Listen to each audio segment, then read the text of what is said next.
책 속에서 나온 아름다운 여인. 옛날 어느 마을에 계랑이라는 사람이 살고 있었습니다.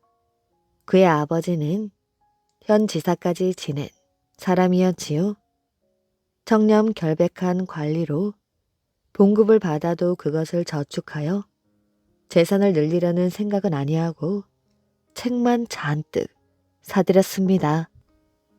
아들 계랑에 대해 이르러서는 더욱 심해져 독서광이라 부를 만큼 책에 미친 사람이 되고 말았지요.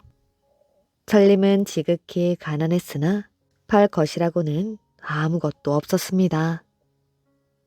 오직 아버지가 사들였던 장서가 있을 뿐이었으나 그것은 한 권도 팔기가 아까워 고스란히 가지고 있었습니다.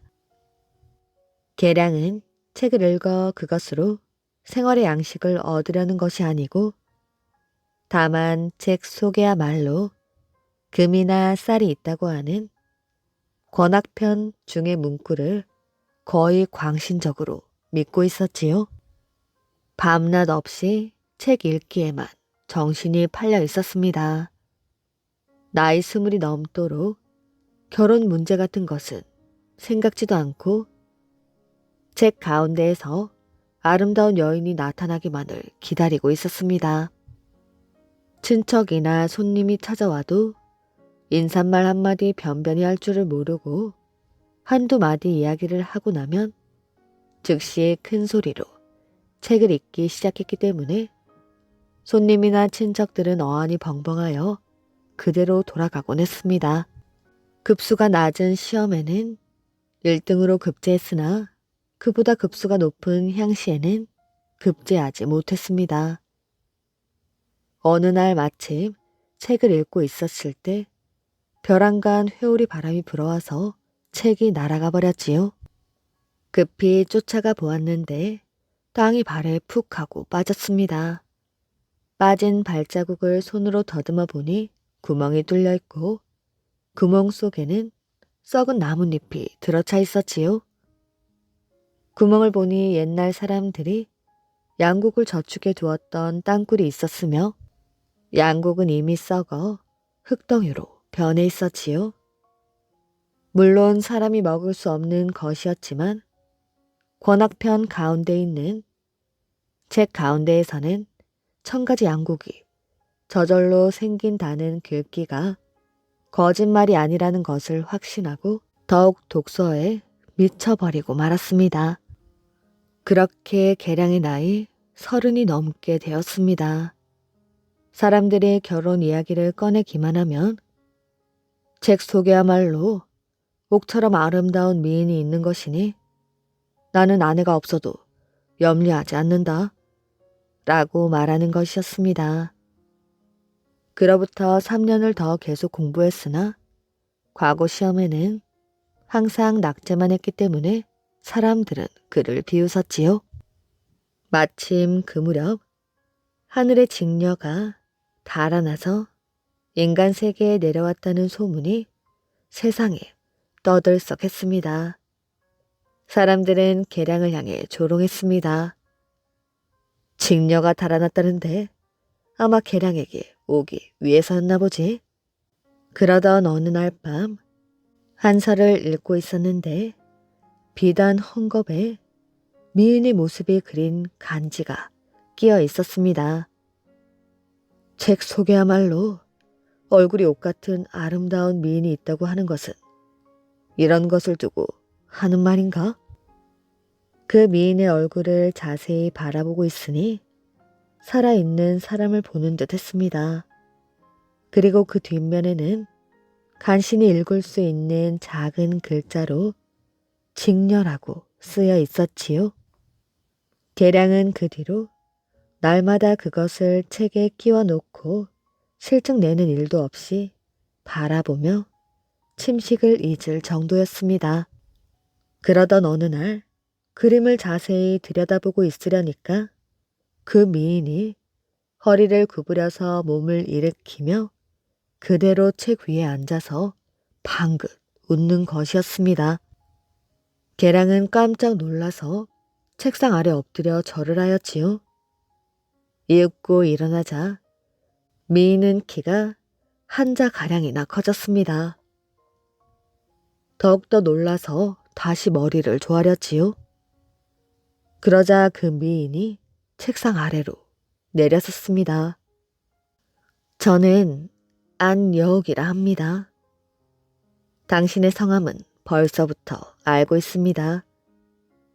항상 제가 있는 곳을 찾아주시기 때문에 한 번 와 배웁지 않으면 두고두고 옛사람의 말을 믿지 않으실 것 같아서요.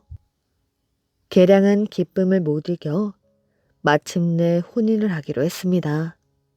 부부 생활을 하게 되자 애정은 더욱 깊어져만 갔습니다. 언제나 독서할 때에는 반드시 여옥을 옆에 앉아있게 하였지요.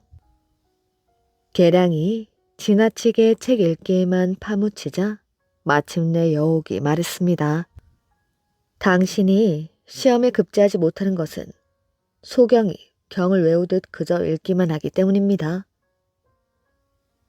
봄, 가을에 시험에 급제한 사람들을 보십시오.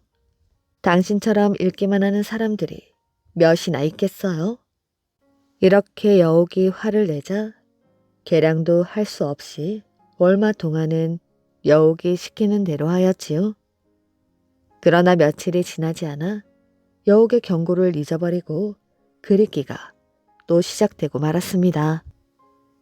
얼마 후 여옥을 찾았으나 그 모습이 통 보이지를 않았지요. 정신이 뒤집히도록 놀라 꿇어 앉아 빌었으나 모습은커녕 그림자도 나타나지 않았습니다. 문득 먼저 여옥이 나왔던 장소를 생각해내고 한서를 끄집어내어서 한 장 한 장 넘겨보며 원래의 페이지를 넘기자 역시 그 자리에 끼어 있었습니다. 그렇지만 아무리 불러도 움직이지 않았지요. 계량이 엎드려 절을 하며 다시는 책을 읽지 않겠다고 애원하며 매달렸습니다. 그러자 여옥은 아래로 내려서면서 말하였지요. 이제부터 제 말을 들어주지 않으면 영원히 없어지겠습니다.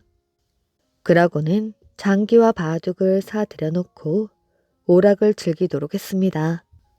하지만 계량은 아무리 해도 그런 오락에 흥미를 가질 수가 없었지요. 여옥이 자기 옆을 떠나기만 하면 슬그머니 책을 꺼내 읽는 것이었습니다. 여옥의 눈에 띌 것을 염려하여 몰래 한서 8권을 꺼내어 그 둔 곳을 알지 못하게 하기 위해 다른 책 속에 파묻어 두었습니다.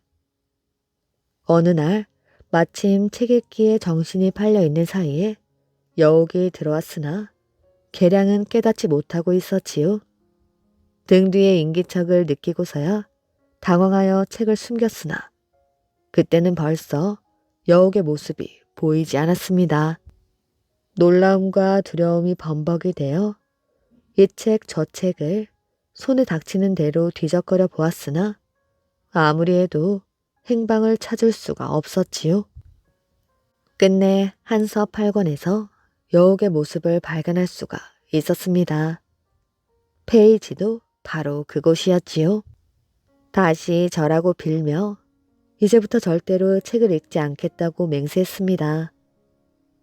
여옥은 그제야 나와서 계량과 바둑을 두었으나 사흘 동안 바둑을 잘 두도록 연구하지 못하면 저는 다시 사라지겠습니다. 라고 말하는 것이었습니다. 그로부터 사흘 뒤 계량은 여옥과 대격하여 이기게 되었지요. 여옥은 크게 기뻐하며 이번에는 검은고를 내어주며 닷새 안에 한 곡을 훌륭하게 탈 수 있도록 하라고 했습니다. 계량은 모든 것을 다 잊어버리고 검은고 타기에만 열중했습니다. 그러던 중 점점 손끝이 놓이는 것과 동시에 리듬의 장단이 맞아서 그다지 힘 들이지 않고도 검은고를 탈 수 있게 되었습니다. 여옥은 날마다 계량이 오락으로 시간을 보내도록 힘썼기 때문에 계량은 마침내 독서하는 버릇을 점점 잊어버리게 되었습니다. 여옥은 또 그에게 사회에 나가 사람들과 교제하기를 권하였지요. 그 때문에 계량은 누구와 대하든지 구김살 없이 이야기하는 사내라고 평판이 높아지게 되었습니다. 여옥은 그제야 이제 시험을 치르러 가셔도 좋습니다 하고 말했습니다. 그렇게 1년 뒤에 여옥이 아들을 낳았지요. 유모를 택하여 그 아들을 키웠으나 어느 날 여옥이 계량에게 말했습니다. 저는 당신과 부부가 된 지 2년이 넘었습니다. 이젠 어린 아이를 낳기도 했으니 작별해도 좋을 때가 왔다고 생각합니다. 지나치게 오래 살면 당신에게 재난을 끼칠까 염려가 되므로 지금 헤어져야겠습니다. 계량은 이 말을 듣고 놀라서 울며 불며 엎드려서 일어나지도 않고 말했습니다. 당신은 저 어린아이 생각도 하지 않는 것이오. 여옥도 무척 괴로운 표정이었으나 잠시 후 말을 이었지요. 굳이 저를 붙들어 두시려면 방 안에 있는 책 전부를 없애주십시오. 그건 당신의 고향이 아니오. 그리고 또 나의 생명이고 어찌 그런 말을 하는 것이오. 저는 제 운명을 알고 있습니다. 그렇기 때문에 미리 말씀드리려고 하는 것뿐입니다. 그 무렵 계량의 친척들은 그의 집에 젊은 여인이 있는 것을 보고 놀라지 않는 사람들이 없었습니다. 그들은 계량이 어느 지방과 혼인했다는 것을 들은 바가 없었기 때문이었지요. 여러 가지로 묻는 사람들이 있었으나 계량은 거짓말도 할 수 없어 잠자코 있을 뿐이었습니다. 사람들은 더욱 의심을 품게 되었고 소문은 퍼지고 퍼져서 현지사 사씨의 귀에까지 들어가게 되었습니다. 사씨는 젊어진 사에 급제한 제사였지요. 여옥의 평판이 굉장함을 듣고는 그 아름다운 자태를 한 번만이라도 보고 싶은 생각에 계량과 여옥을 불러오게 했습니다. 여옥은 이러한 사실을 알고 몸을 숨겨 행방을 감추고 말았지요.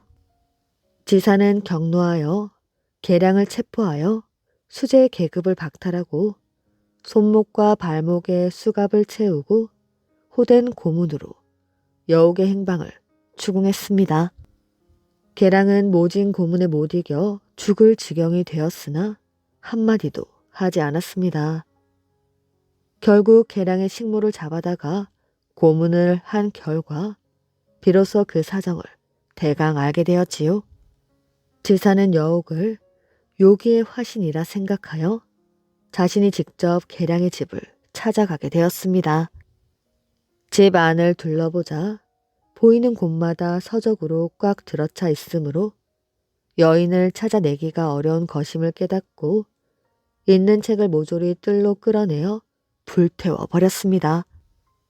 그 뒤 괴량은 석방된 뒤 아버지의 제자 되는 사람에게 부탁하여 속의 장을 얻어가지고 다시 상급 시험을 치를 자격을 회복하게 되었습니다. 다음해 봄 진사의 장원으로 급제하게 되었지요. 그러나 지사 사씨에 대한 원한이 골수에 사묻혔으므로 여옥의 위패를 만들어 놓고 아침 저녁으로 기도를 했습니다. 당신에게 만약 영혼이 있다면 나를 사씨가 있는 곳에 어사가 되도록 해주시오. 그 후 과연 사씨가 있는 곳에 암행어사로 가게 되었지요. 3개월 동안 그곳에 체류하며 사씨의 비리 사실을 조사하여 지사를 체포토록 하고 그 가산을 일체 몰수하게 되었습니다. 사씨의 사건이 일단락되자 계량은 그날로 자신도 책임을 벗어 의원을 사직하고 고향으로 돌아왔다고 합니다. 저주를 건 장수. 옛날 인도네시아의 자바섬에 왕국이 하나 있었습니다. 이 왕국을 다스리는 사람은 바카 왕이었지요. 바카 왕은 이웃 나라의 펑깅 왕과 전투를 벌였습니다. 군대와 군대가 맞서서 용맹스럽게 싸웠지요. 그런데 좀처럼 승부가 나질 않았습니다. 펑깅 왕은 후방을 지키는 장수 반다와사를 불렀지요. 반다와사가 단숨에 달려왔습니다. 잘 왔다. 바카 왕과의 전투에 네가 나서 주어야겠다. 바카 왕이 생각보다 만만치 않구나. 예. 반다와사는 왕의 명령을 받고 싸움터로 나갔습니다. 그는 용감무쌍한 장수였지요. 적진 깊숙이 들어가 바카 왕과 맞섰습니다. 두 사람은 칼날을 번뜩이며 불꽃 튀는 싸움을 벌였습니다. 그러나 싸움은 오래가지 못하였지요. 늙은 바카 왕이 기운이 펄펄 나는 젊은 반다와사를 당할 수가 없었습니다. 바카 왕은 반다와사가 휘두르는 칼에 맞고 땅에 쓰러지게 되었습니다. 군사들이 달려왔을 때에는 이미 숨을 거둔 뒤였지요. 남은 군사들이 궁전을 향해 도망치기 시작했습니다. 반다와사는 끝까지 그들을 쫓아갔지요. 궁전은 반다와사에 의하여 맥없이 함락되고 말았습니다. 펑깅 왕은 신하들을 거느리고 궁전으로 갔습니다. 반다와사가 궁전 문을 활짝 열어놓고 펑깅 왕을 맞이하였지요. 장하구나. 네가 이 왕국을 단칼에 쓰러뜨렸구나. 큰 공을 세웠으니 특별히 상을 내리겠다. 이 궁전을 너에게 줄 터이니 여기서 살도록 해라. 반다와사는 이 왕국을 멸망시킨 공로로 궁전의 주인이 되었습니다. 이 궁전에는 바카왕의 외동딸인 라라 공주가 살고 있었지요. 반다와사는 공주를 보고 첫눈에 반해버렸습니다. 이 세상에 저리 아름다운 여자가 있었단 말인가? 반다와사는 밤을 꼬박 새우고 다음날 아침 라라 공주를 찾아가게 되었습니다. 그는 넋을 잃고 공주를 바라보았지요. 그러다가 정신을 차리고 이렇게 말했습니다. 공주, 난 공주를 사랑하게 되었소. 공주가 없으면 단 하루도 못 살 것 같다오. 라라 공주는 반다와사의 청혼을 받고 까무러칠 듯이 놀랐습니다. 이 사람은 아버지를 죽인 원수야. 원수랑은 절대로 결혼할 수가 없지. 하지만 그 자리에서 단번에 청혼을 거절할 수가 없었습니다. 만일 거절했다가 어떤 일을 당할지 모르기 때문이었지요. 공주가 아무 대답이 없자 반다와사가 말했습니다. 사흘 말미를 주겠소. 사흘 뒤 다시 찾아올 것이니 그때 나의 청혼에 답해 주시오. 공주는 고민에 빠졌습니다. 난 그와 결혼하고 싶지 않아. 하지만 거절을 했다가는 가만히 있지 않을 것인데. 공주는 두려웠습니다. 공주가 드러눕자 시녀가 찾아와 물었습니다. 무슨 걱정거리라도 생기셨습니까? 반다와사가 나에게 청혼을 한 게 아니겠어? 그의 청혼을 거절할 좋은 방법이 없을까? 늙은 시녀는 지혜로운 사람이었습니다.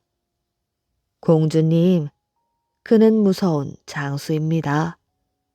그에게 잘못 보였다가 저주를 받아 엄청난 재앙을 당하게 될 것입니다. 그러니 그 청혼을 거절하지는 마십시오. 그의 청혼을 승낙하되 일정한 조건을 붙이십시오. 이러이러한 일을 언제까지 해내야 결혼을 한다. 이런 식으로 말입니다. 어떤 조건을 붙이는 게 좋을까? 이를테면 사람의 힘으로는 도저히 할 수 없는 일을 맡기는 것이지요. 하룻밤 말미를 줄 터이니 그동안 사원 1000개와 우물 2개를 만들어 달라고 해보십시오. 자기가 무슨 수로 그것들을 하룻밤에 만들겠습니까? 이 결혼은 무효가 될 것입니다. 그것 참 좋은 생각이군. 공주는 고민을 해결했다며 크게 기뻐했습니다. 마침내 반다와사와 약속한 날이 돌아왔지요. 반다와사가 공주를 만나러 왔습니다. 자, 이제 대답을 해주시오. 반다와사 장수님의 청혼을 받아들이는 대신 조건이 있습니다. 오늘 밤 사이에 사원 1000개와 우물 2개를 만들어 주셔야 합니다. 만일 이 일을 이루지 못하면 저는 결혼하지 않겠습니다. 좋습니다. 그렇게 하지요. 반다와사는 공주의 제안을 흔쾌히 받아들였습니다. 그는 공주와 헤어져 펑깅 왕이 사는 궁전으로 향했습니다. 아버지가 거느린 마녀 부대라면 이 정도쯤은 너끈히 만들 거야. 게다가 펑깅 왕이 자랑하는 정예 부대가 또 있지 않은가? 반다와사는 먼저 궁전에 들렀습니다. 펑깅 왕이 반갑게 맞아주었지요. 반다와사는 라라 공주의 제안을 왕에게 설명해 주었습니다. 왕은 고개를 끄덕이며 이야기를 들었지요. 우리나라의 보배인 그대가 장가를 가겠다는데 내가 도와주어야지. 군사들을 동원하여 사원과 우물을 만들도록 하라. 오늘 밤 사이에 사원 1000개와 우물 2개쯤은 거뜬히 만들 수 있을 것이야. 반다와사는 펑깅 왕의 승낙을 받아낸 뒤 아버지의 집으로 갔습니다. 아들의 이야기를 모두 들은 아버지는 아들의 어깨를 두드리며 말하였지요. 염려하지 말거라. 마녀 부대가 얼마나 무서운 부대인지 아니? 마녀들이 나서면 하룻밤 사이에 10,000개는 만들 것이다. 해가 저물자 궁전 앞에 넓은 들판으로 펑깅 왕의 군사들과 마녀 부대 마녀들이 모여들었습니다. 그들은 사원과 우물을 만들기 시작하였지요. 반다와사는 깜짝 놀랐습니다. 일하는 속도가 얼마나 빠른지 손놀림이 번개 같았지요. 자정쯤 되었을 때에는 사원을 500개나 만들어 놓았습니다. 반다와사는 마음이 놓였지요. 긴장이 풀리자 졸음이 쏟아졌습니다. 잠깐 눈을 좀 붙이고 와야겠군. 반다와사는 하품을 하며 자기 방으로 들어갔습니다. 새벽 4시가 되었지요. 이때 공주의 시녀가 염탐을 하러 왔습니다. 시녀는 나무 뒤에 몸을 숨기고 들판에 세워진 사원수를 세어보았습니다. 시녀는 얼굴이 창백하게 변하였지요. 우물 2개는 이미 파놓았고 5개만 더 지으면 사원 1000개를 세우게 되는 것이었습니다. 시녀는 들판 옆에 있는 마을로 달려갔습니다. 집집마다 돌아다니며 잠든 처녀들을 깨웠지요. 모두들 일어나시오. 제가 시키는 대로 하지 않으면 우리 공주님이 큰일이 난답니다. 임금님의 원수인 반다와사의 아내가 된단 말이오. 시녀의 말을 듣고 마을 처녀들이 깨어났습니다. 그들은 시녀가 시키는 대로 마당으로 나왔습니다. 집집마다 불을 환히 밝히고 절구 앞에 섰습니다. 속이 우묵한 통에 곡식을 담고 절국 공의를 손에 들었지요. 시녀가 신호를 보내자 마을 처녀들은 일제히 절구질을 시작했습니다. 아니, 이게 무슨 소리지? 마녀들은 절구질 소리를 듣고 하던 일을 멈췄습니다. 그들은 대낮같이 밝은 마을 쪽을 돌아보았지요. 마을 처녀들이 열심히 절구질을 하고 있었습니다. 마녀들이 소리쳤지요. 아침이구나. 그만 돌아가자. 마녀들은 서둘러 들판을 떠났습니다. 펑깅 왕의 군사들도 그 뒤를 따라 궁전으로 돌아갔지요. 시녀는 들판에 세워진 사원수를 세어보았습니다. 1000개에서 하나가 모자랐지요. 시녀의 작전이 성공한 것이었습니다. 시녀는 궁전으로 달려가 공주에게 이 소식을 알렸습니다. 공주는 뛸 듯이 기뻐하였지요. 아침 해가 밝자 판다와사가 들판에 나타났습니다.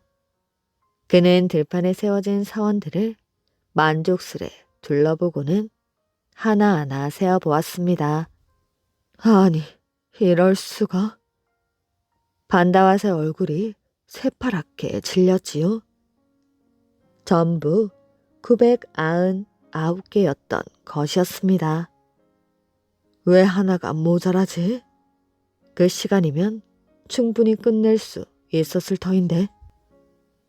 반다와사는 아무래도 이상하여 펑깅 왕의 군사들과 마녀들을 만나보았습니다. 마을에서 처녀들이 절구질을 하기에 아침이 된 줄 알았습니다. 그래서 일손을 놓았지요. 뭐라고? 그게 정말인가? 속았구나. 공주와 마을 처녀들의 장꾀에 넘어가고 말았군. 반다와사는 화가 머리끝까지 났습니다. 이런 고얀 것들, 감히 나를 속여? 이곳의 모든 처녀들은 평생 혼자 살다 늙어 죽어라. 그리고 라라 공주는 조각상으로 변하라. 반다와사는 마구 저주를 퍼부었습니다. 그런데 놀랍게도 그 저주가 모두 이루어졌지요. 저주받은 모든 처녀들은 그 뒤부터 아무도 결혼하지 못했습니다. 모두 노처녀로 늙어 죽은 것이었지요. 또한 라라 공주도 조각상으로 변해버렸다고 합니다. 충성스런 필부.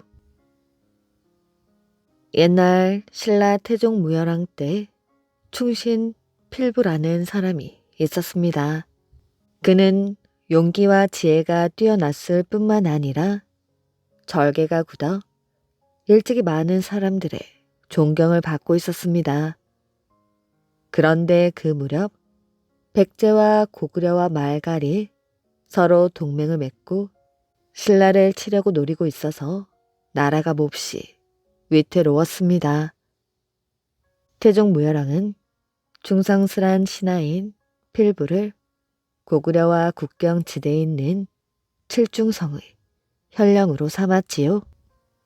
태종 무열왕은 필부를 그곳으로 보내면서 간곡하게 당부를 했습니다. 그대를 믿고 보내오. 칠중성은 워낙 외로운 성이지만 예로부터 아주 요긴한 곳이오. 공이라면 능히 그곳을 지켜줄 것이오. 공은 부디 나라를 위해 충성을 다해주길 바라오. 예, 목숨을 바쳐 지키겠사옵니다. 칠중성의 현령이 된 필부는 거듭 충성을 다짐했습니다. 그는 먼저 성벽을 보수하기로 마음을 먹고 튼튼하게 고쳤지요. 그리고 부지런히 군사들을 훈련시켰습니다. 모든 준비를 게을리하지 않았지요.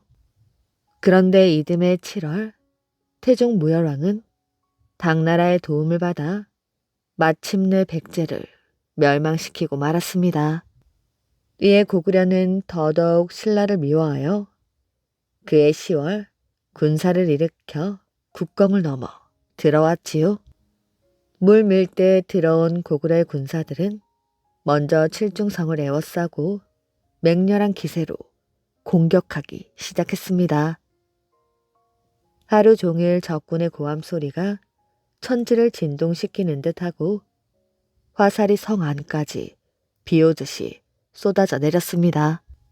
성 문을 닫고 굳게 지켜라. 날마다 전쟁이 벌어졌지만 어느 쪽도 물러나지 않은 채 20일이나 흘러갔습니다. 그러자 적의 장수는 이렇게 생각하였지요. 이거 안 되겠군. 모든 군사가 죽기를 각오하고 싸우니 성을 빼앗기가 어려울 것 같구나. 이러다가는 우리 군사들만 다칠 것 같으니 그만 물러나는 것이 좋지 않을까? 그런데 이 무렵 성 안에 두 마음을 품은 신하가 있었습니다. 바로 데네마 비삽이라는 자였지요. 그는 적장에게 몰래 사람을 보내어 이렇게 말했습니다. 돌아가지 마시오. 지금이 기회라오. 성 안에는 식량도 바닥나고 군사들의 힘도 약해졌소. 한 번 더 크게 공격을 한다면 신라군은 반드시 항복을 하고 말 것이오. 이 말을 들은 고구려군은 다시 맹렬하게 공격을 해왔습니다. 그런데 필부는 이번에도 죽기를 무릅쓰고 힘껏 싸웠지요. 마침내 필부는 역적 비삽을 사로잡을 수가 있었습니다. 네 이놈, 너는 나라의 은혜를 입어 벼슬에 올라 온갖 영화를 누려오지 않았느냐? 굶주린 백성들은 오히려 나라를 위해 목숨을 바치는데 이제 와서 딴 뜻을 품다니 천하의 역적이로구나. 필부는 비삽의 목을 베어 성 밖으로 내던졌습니다. 그리고 군사들과 백성들을 모아놓고 두 주먹을 불끈 쥐고 소리 높여 외쳤지요. 충신은 죽어서도 결코 굴복하지 않는다. 바람 앞에 등불이 된 조국을 위하여 목숨을 바치자. 나라의 운명이 오직 이 싸움에 달려있다. 부상을 당한 군사들은 앞을 다투어 아픈 몸을 일으켜 칼을 들고 활을 쏘며 싸웠습니다. 이렇게 사력을 다해 싸웠지만 역부족이었지요. 워낙 오랜 전쟁에 시달렸기 때문에 이미 반 이상이 죽거나 큰 부상을 당하여 더 이상 적을 막아낼 수가 없었습니다. 고구려 군사들은 바람을 이용해 불을 넣고 끝내 성벽을 넘어 쳐들어오게 되었지요. 필부는 얼마 남지 않은 부하들과 더불어 끝까지 싸웠습니다. 그런데 비오듯 무섭게 쏟아지는 화살에 온몸이 뚫려버리고 말았지요. 태종 무열왕은 필부의 안타까운 죽음을 전해 듣고 크게 슬퍼했다고 합니다. 그리고 급찬이라는 높은 벼슬을 내려주었다고 합니다. 스님의 장인. 옛날에 한 농사꾼이 장에 나갔다가 돌아오는 길에 스님 한 사람을 만났습니다. 스님이 큼지막한 보퉁이를 들고 신바람을 싱싱 내며 걸어가기에 이렇게 물었지요. 스님께서는 무엇을 사가지고 가십니까? 오늘 장에 좋은 양고기가 나왔더군. 갖은 양념을 쳐서 구워 먹으려고 사간다네. 아니, 스님께서도 고기를 드십니까? 농사꾼이 깜짝 놀라 이렇게 물으니 스님이 몹시 당황했던지 얼버무린다는 것이. 아니, 누가 고기를 먹고 싶어서 먹나? 절에 좋은 술이 있지 뭔가. 술 안주로야 양고기가 제일이지. 이렇게 말했습니다. 그럼 스님께서는 술도 드시나요? 농사꾼이 더욱 놀라 이렇게 물었습니다. 스님은 또 실수했구나 싶었던지 얼른 둘러대었지요. 그게 아니라 절에 손님이 와 계시지 않겠나?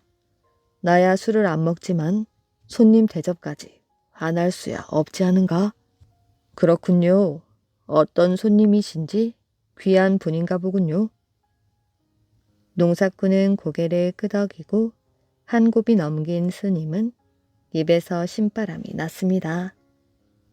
귀하다마다 오랜만에 장인이 오지 않았겠나? 예? 방금 장인이라 하셨습니까? 장인뿐인 줄 아나 장모도 와 있는걸. 예?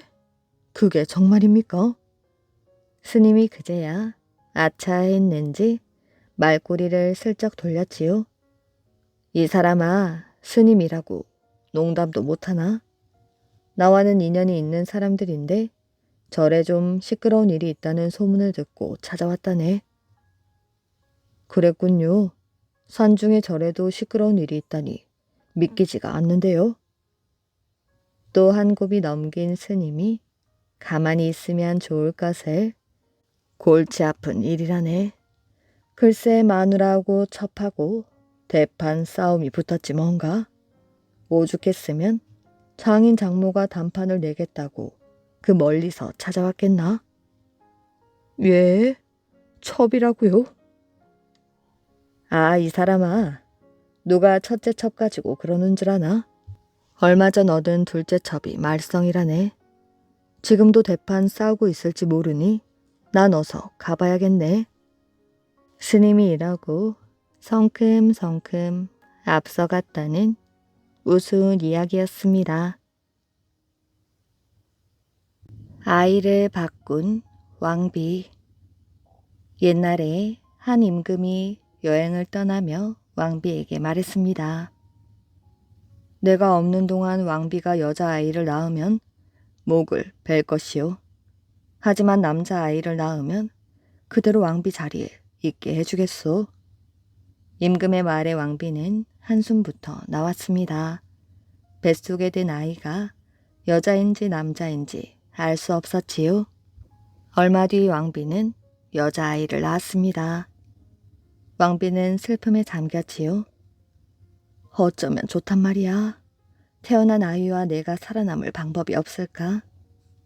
그러다 왕비는 가까운 마을에 가난한 여자가 남자아이를 낳았다는 소문을 들었습니다. 왕비는 몰래 성으로 그 여자를 불렀지요. 당신의 아이와 내 아이를 바꾸지 않겠는가? 그 대신 당신 식구들이 평생 동안 걱정 없이 살 수 있도록 돌보아 주겠다. 하루하루 입에 풀칠하기도 힘들었던 여자는 왕비의 말에 귀가 솔깃했습니다. 여자는 왕비의 말을 따르기로 하였지요. 그 무렵 여행을 준비하던 한 장사꾼이 있었습니다. 장사꾼은 달걀 가게를 찾아가 부탁을 하였지요. 삶은 달걀 40개를 100가지 가져다 주시오. 돈은 그때 주겠소. 달걀 가게 주인은 불이 나게 달걀을 삶아 배로 가져갔습니다. 막 배가 출발하기 전이었지요. 지금 시간이 없으니 돌아와서 달걀 값을 주겠소. 그대로 여행을 떠난 장사꾼은 5년 뒤에 돌아왔습니다. 가게 주인이 장사꾼에게 돈을 받으려고 찾아갔지요. 장사꾼이 얼마냐고 물었습니다. 당신이 가져간 달걀에서 5년 동안 몇 마리의 암탉이 나왔을지 생각해 보구려. 가게 주인의 말에 장사꾼은 어처구니가 없었습니다. 무슨 말이오? 40개의 달걀 값을 치르면 되지 않소? 장사꾼의 말에 가게 주인은 손사래를 쳤습니다. 5년이면 40개의 달걀에서 몇 마리의 병아리가 나오고 병아리가 커서 달걀을 낳고 또 그 달걀이 병아리를 낳고 다시 달걀이 나왔을 테니 그 값을 모두 치러달라는 이야기였지요. 이런 욕심쟁이 할망구 같으니 한 푼도 줄 수 없어. 장사꾼은 할머니를 쫓아내었습니다. 할머니는 그 길로 임금님을 찾아가서 사정 이야기를 하였지요. 억울합니다, 임금님. 달걀 40개가 5년이 지나면 몇 개가 되는지 현명한 판단을 해 주십시오. 할머니의 말을 들은 임금님은 생각을 하였습니다. 하지만 아무리 생각해도 달걀 40개가 몇 마리의 병아리가 되는지, 그 병아리가 달걀 몇 개를 낳을 수 있는지, 또 그 달걀이 몇 마리의 병아리가 될지 계산할 수 없었지요. 이 사건은 시간이 걸리겠구나. 내가 생각을 해볼 테니 두 사람은 싸우지 말고 기다리거라. 임금의 말에 장사꾼과 할머니는 고개를 끄덕이며 돌아갔지요. 그런데 임금은 어떻게 해야 할지 생각을 했지만 방법이 없었습니다. 그렇게 4년이란 세월이 흐르게 되었지요. 그동안 가난한 여자의 딸은 어여쁘게 자랐습니다. 때때로 성에 놀러와 왕자와 함께 놀기도 하였지요. 두 아이는 임금님이 달걀값 때문에 골머리를 썩는 모습을 보게 되었습니다. 어느 날 두 아이는 달걀값 치르기 놀이를 하였지요. 내가 임금을 할 테니 너는 할머니를 해. 원래 공주였던 아이가 말했습니다. 마침 임금님이 뜰을 지나다 그 모습을 보았지요. 당신은 장사꾼에게 달걀을 몇 개 주었지?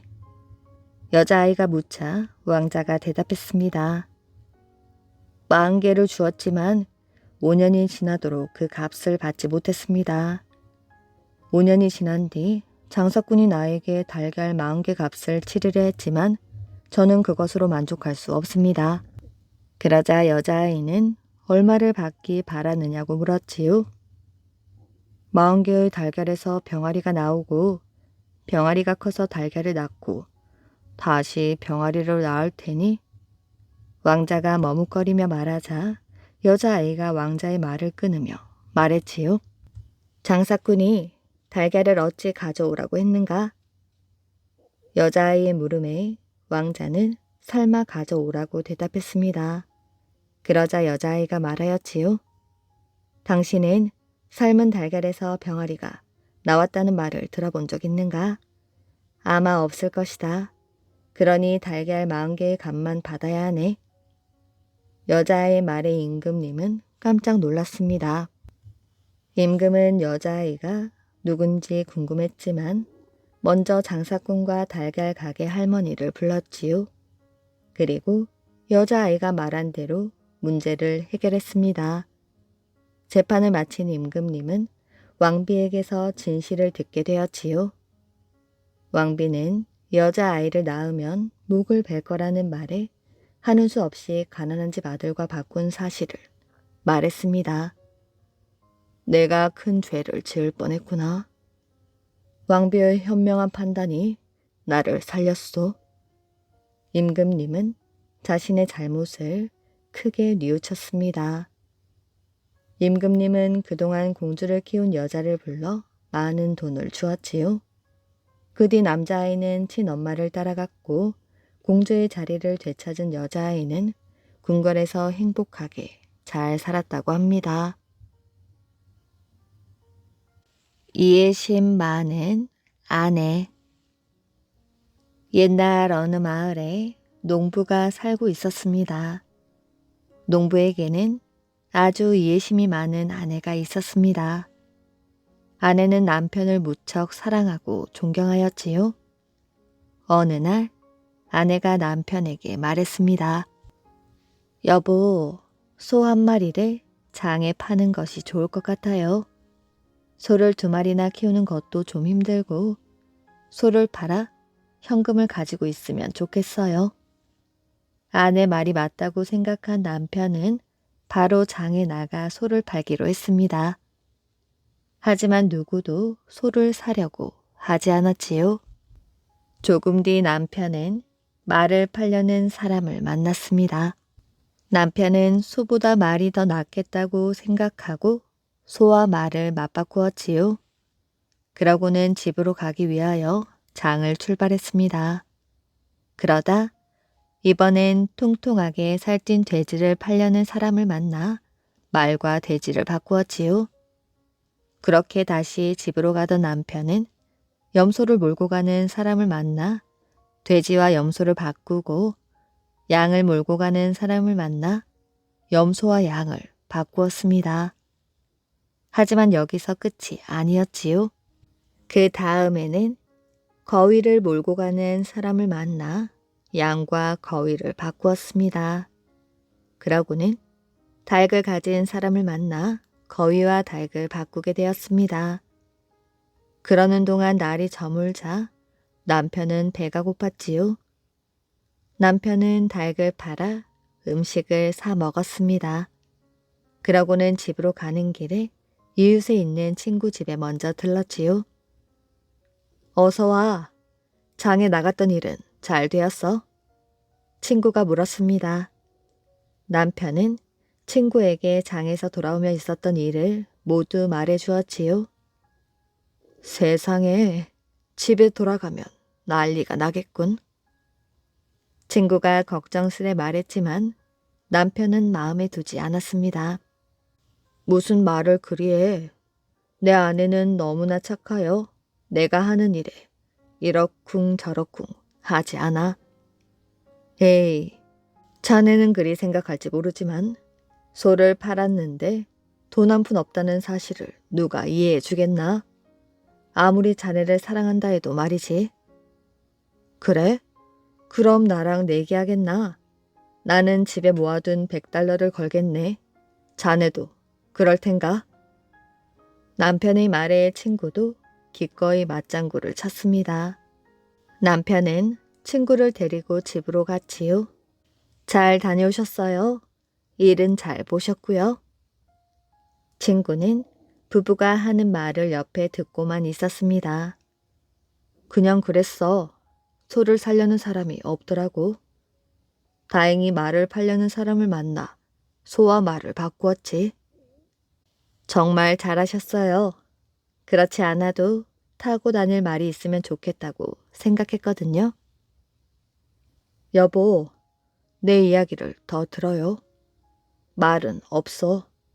말을 몰고 오는데 돼지 파는 사람을 만나 다시 돼지로 바꿨거든. 지금 돼지라고 했어요? 난 말보다 돼지가 더 좋아요. 베이컨도 만들 수 있잖아요. 어서 나가볼래요? 이번에도 아내는 손뼉을 치며 좋아했습니다. 사실 돼지를 다시 염소로 바꿨어. 염소라고요? 이젠 날마다 신선한 염소젖도 먹고 치즈도 만들 수 있겠네요. 아내가 밖으로 나가려고 하자 남편은 아내를 말렸습니다. 염소도 팔았어. 양으로 바꾸는 게 더 좋을 것 같았거든. 양털로 따뜻한 옷도 만들어 입을 수 있잖아요. 양 고기도 먹을 수 있고요. 생각만 해도 침이 넘어가네요. 아직 끝이 아니야. 조금 더 오다가 양을 거위와 바꾸었지. 거위요? 거위가 있으면 거위털로 베개 속도 채울 수 있어요. 거위 고기도 먹을 수 있고요. 양고기보다 거위 고기가 훨씬 맛있어요. 그런데 거위를 가져오지 못했어. 다시 닭으로 바꿨거든. 어쩜? 닭이 가장 마음에 드네요. 새벽마다 닭 울음소리 때문에 일찍 일어날 수도 있고 계란도 먹을 수 있잖아요. 정말 좋아요. 그런데 문제가 생겼어. 닭을 가지고 오다 보니 너무 배가 고팠지. 그래서 그것을 팔아 음식을 사 먹었어. 남편이 말을 마치자 아내는 남편을 꼭 껴안아 주었습니다. 잘하셨어요. 당신이 배불리 먹었다면 그것으로 충분해요. 난 당신만 있으면 되거든요. 아내의 말에 남편은 너털 웃음을 지으며 친구를 바라보았습니다. 친구, 다 들었지? 이 내기는 내가 이긴 거네. 친구는 아무 말도 못하고 남편에게 100달러를 건네어 주었다고 합니다. 그 말을 주고 사라진 유령. 옛날 한 농부의 집에 양복 장이들이 묵으며 일을 하고 있었습니다. 그들은 여기저기 떠돌면서 일했는데 이곳에 머무르며 일을 하고 있었지요. 일을 하고 있을 때 어린 소녀가 우유를 들고 들어왔습니다. 양복장이들은 일손을 잠시 멈추고 가장 젊은 양복장이가 소녀에게 물었지요. 이 마을에 유령이 나온다는데 정말이야? 네, 토르 에페라는 유령인데 밤마다 교회에 있어요. 양복장이들은 소녀가 아무렇지 않게 말하자 놀리고 싶은 생각이 들었습니다. 그곳에 가서 그 유령을 데리고 오지 않겠니? 네가 그래줄 수 있다면 좋은 옷을 만들어주마. 좋아요. 내가 가서 유령을 데려올게요. 소녀는 벌떡 일어나 나갔지요. 양복장이들은 당황하여 소녀를 말리려고 했으나 소녀는 이미 가버렸습니다. 소녀는 가족들 몰래 교회로 성큼성큼 걸어갔지요. 밤에 교회를 찾는 사람이 아무도 없었습니다. 안은 깜깜했고 소녀는 손으로 벽을 더듬으며 앞으로 나아갔습니다. 벽 한쪽에서 검은 물체가 웅크리고 있었지요. 당신이 토레 에페 유령이군요. 당신을 보고 싶어하는 사람들이 있어요. 같이 가도 되겠지요?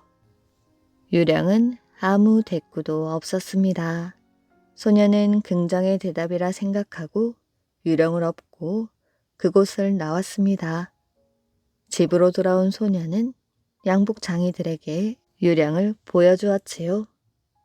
양복장이들은 유령의 미라 같은 모습에 잔뜩 겁을 집어먹고 몸을 부들부들 떨었습니다. 유령이 양복장이들 쪽으로 천천히 걸어가 섬뜩한 눈으로 쳐다보았지요. 그들은 무서워 정신을 잃을 것만 같았습니다. 제발 저놈을 다시 데려다줘. 그럼 좋은 옷을 한 벌 더 만들어주마. 양복장이들은 떨리는 목소리로 겨우겨우 말하였지요. 소녀는 다시 유령을 등에 업고 교회로 향했습니다. 그런데 소녀가 유령을 내려놓으려 하자 유령은 소녀의 몸에서 떨어지지 않았지요. 유령은 팔로 소녀의 목을 조였습니다. 소녀는 괴로워 몸부림을 쳤지요. 이 손을 풀어주세요. 유령이 드디어 입을 열었습니다. 오늘 밤 강가로 가서 안나, 토레 에페를 용서하느냐? 이렇게 3번 외친다고 약속하면 팔을 풀겠다. 알겠어요. 약속할게요.